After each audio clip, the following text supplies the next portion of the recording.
हमारे साथ खालिद रशीद फरंगी महली साहब हैं, जो कि ज्ञान व्यापी मस्जिद का ये जो इस कानून चल रहा था कोर्ट में, इस फैसले को लेकर के क्या कहेंगे आप?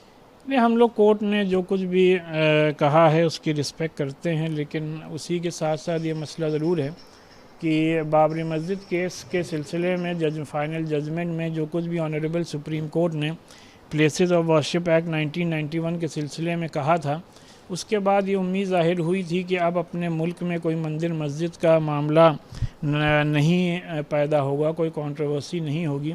लेकिन उसके बावजूद भी आज जो कुछ भी कहा गया है, इसको ज़ाहिर सी बात है अपने लीगल टीम इसको स्टडी करेगी और उसके बाद ही कोई राय दी जा सकती है। ये आपने बात पहले भी कहा, लेकिन आपको लगता है कि जिस तरह से कोर्ट ने एक्सेप्ट कर लिया है, क्या दावों में, हिंदू पक्ष के दावों में ज़्यादा दम था? देखिए, वहाँ पे मस्जिद आज से नहीं सैकड़ों साल से कायम है, नमाज मुसलसल अदा की जा रही है, आज भी नमाज अदा की जा रही है, उसमें किसी किस्म की कोई भी रुकावट नहीं है। अब जाहिर सी बात है दोनों पार्टीज़ अपने अपने बातों को कोर्ट के सामने रख रही हैं, रखा है और आगे भी रखेंगे। उसके बाद जो कोर्ट फ़ैसला करेगा, जाहिर सी बात है वो सबके सामने आएगा। लेकिन मेरी हिंदू और मुसलमान तमाम लोगों से यही अपील है कि हर तरीक़े से अमन अमान कायम रखें और अब कोई रास्ता ऐसा ज़रूर निकलना चाहिए जिससे कि इस तरीक़े की कंट्रोवर्सीज़ पर रोक लगाई जा सके।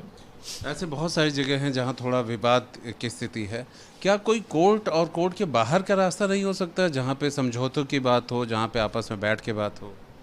नहीं, कई बार ये कोशिशें की गई कि आउट ऑफ कोर्ट तमाम मसाइल को हल कर लिया जाए, सेटलमेंट हो जाए, लेकिन जाहिर सी बात है कहीं ना कहीं कोई उसमें सियासत का अमला दखला होता है, जिसकी की वजह से मसाइल आज तक हल नहीं हो सके। और जाहिर बात इस किस्म के जो मसाइल मुसलसल उठते हैं तो उससे अपने मुल्क की भी एक गलत इमेज दुनिया के सामने जाती है। बिल्कुल। देखिए, जिस तरह से खालिद रशीद फरंगी महली साहब कह रहे हैं, उन्होंने कहा कि कोर्ट का जो फैसला आया है उसे पढ़ा जाएगा और उसके बाद आगे क्या किया जाना है उसका फैसला होगा।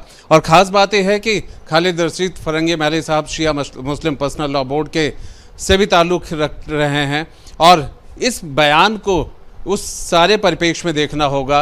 ये अलग बात है कि एक अपील भी है कि काश ऐसा होता कि कोर्ट के बाहर इस तरह के मसलों को हल किया जाता, बातचीत की जाती, लेकिन अब जब कोर्ट में गया है तो वो कानून से ही उसके पक्ष को रखा जाएगा, देखा जाएगा और फिर कोई और जो बयान होते हैं, जो निर्णय होते हैं वो बताए जाएंगे। वीडियो जर्नलिस्ट सैफुल के साथ आलोक पांडे, न्यूज़ नेशन, लखनऊ।